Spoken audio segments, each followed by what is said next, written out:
Educator of sociology में मैं चंद्रशेखर मौर्य आप सभी का स्वागत करता हूं। तो आज हम लोग यूजीसी एनटीए नेट जेआरएफ जून 2020 के लिए एंथनी गिडेंस के बारे में आज हम लोग पढ़ेंगे।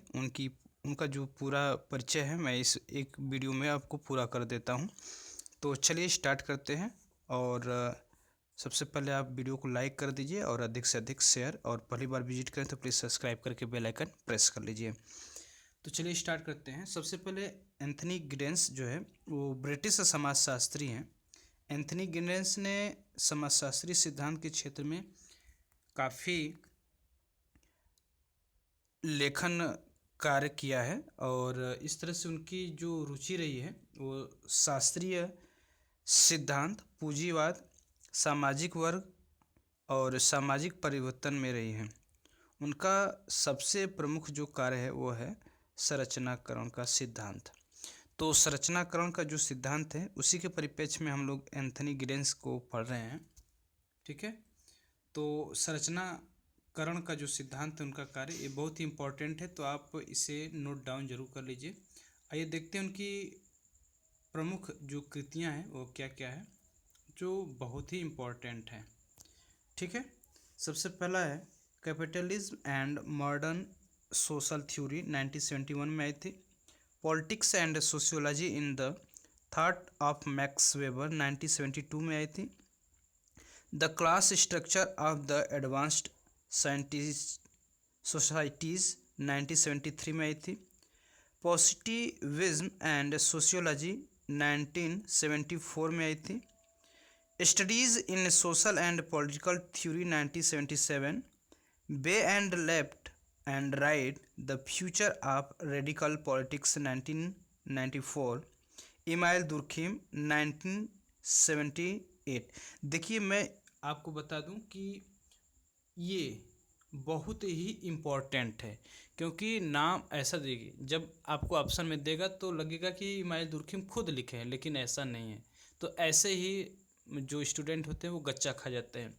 तो आप इसे एकदम से नोट डाउन कर लीजिए, हो सके तो आप इसका स्क्रीनशॉट ले लीजिए ताकि आपको बहुत ही हेल्प करे आगे जा कर के। ठीक है, आगे है central problem in social theory sociology, a brief but critical introduction, 1982। The constitutions the constitution of society, 1984। The nation state and violence, 1985। The consequences of modernity, 1990। Modernity and self identity, 1991। The transformation of intimacy, 1992। In defense of sociology, 1996। तो ये रहा आपका बहुत ही महत्वपूर्ण Anthony Giddens का जो कृतियाँ हैं, रचना है, वो बहुत इम्पोर्टेंट, तो आप इसका स्क्रीनशॉट बिल्कुल रख लीजिएगा। ठीक है, आगे देखते हैं। यह है आपका गिडेंस का संरचनाकरण का सिद्धांत। इसे पढ़ लेते हैं, उसके बाद इसे हम लोग देखेंगे। तो इसके बारे में मैं थोड़ा सा आप लोगों को बता दूं, और उससे पहले आपसे एक छोटी सी प्यार भरी रिक्वेस्ट रहेगी कि आज भी कल की तरह हमारे चैनल ग्लो विथ शेखर, ठीक है, ग्लो विथ शेखर पर जाइएगा। वहाँ पर आपको आज एवरेज के प्रश्न मिलेंगे मैथ के। ठीक, तो आप उसे सॉल्व कर दीजिएगा। बहुत ही शॉर्ट टर्म में मैंने इसे बताने की कोशिश की है। आशा करता हूँ कि आपको एक बार में समझ में आ जाएगा। तो ग्लो विथ शेखर पर आप जाइएगा, वहाँ से आपको ये मिल जाएगा। ठीक, वह 9 बजे के बाद आपको मिलेगा वीडियो। ठीक है, तो आप वहाँ पर देखना बिल्कुल ना भूलें, आप ज़रूर जाइएगा और हमें कमेंट करके ज़रूर बताइएगा कि आपको कैसा लगा।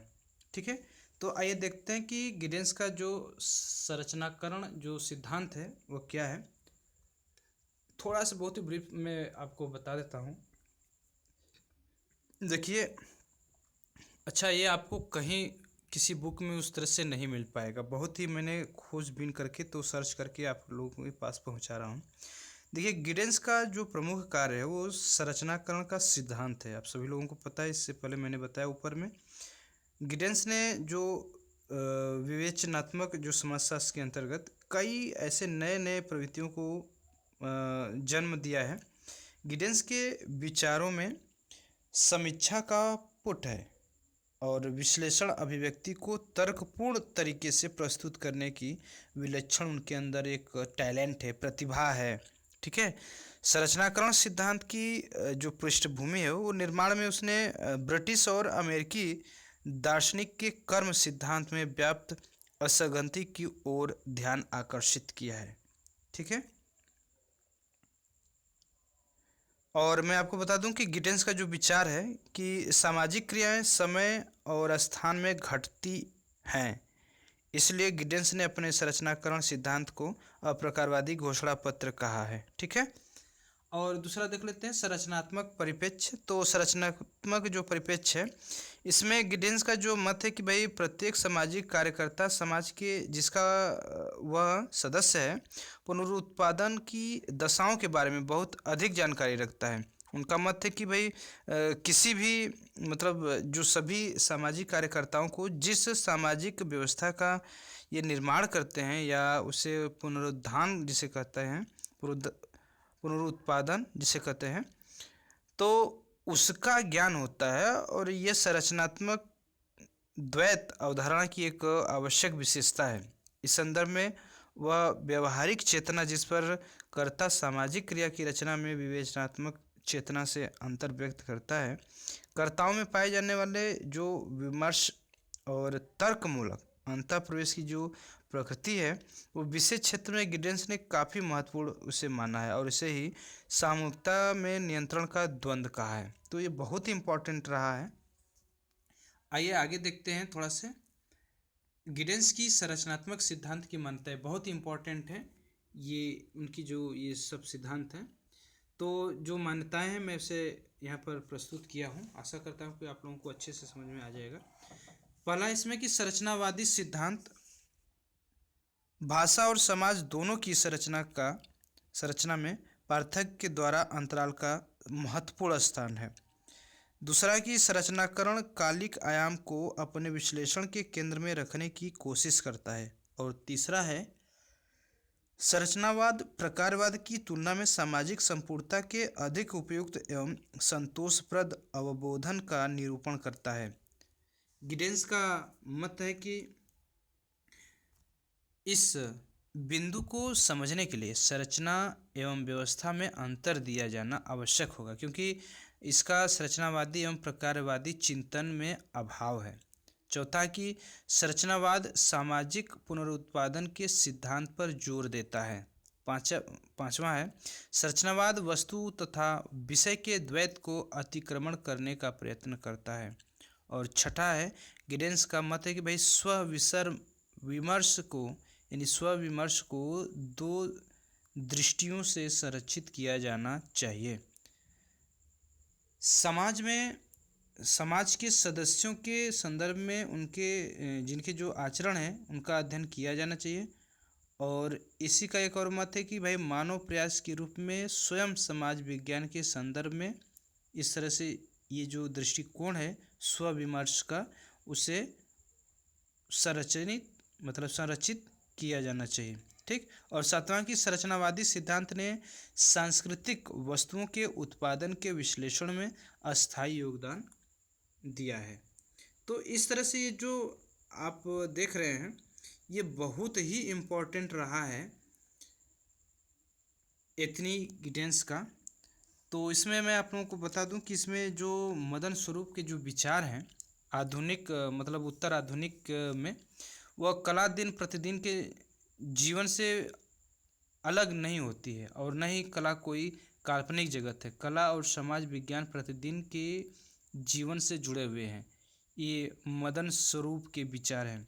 और उन्होंने कहा कि भाई लियोटार्ड एवं उनके जो समर्थक का जो मत है भाई यह विचार की आधुनिकता को अस्वीकार करती है, मतलब वर्तमान की जो परिस्थितियाँ हैं उसे अस्वीकार करती है।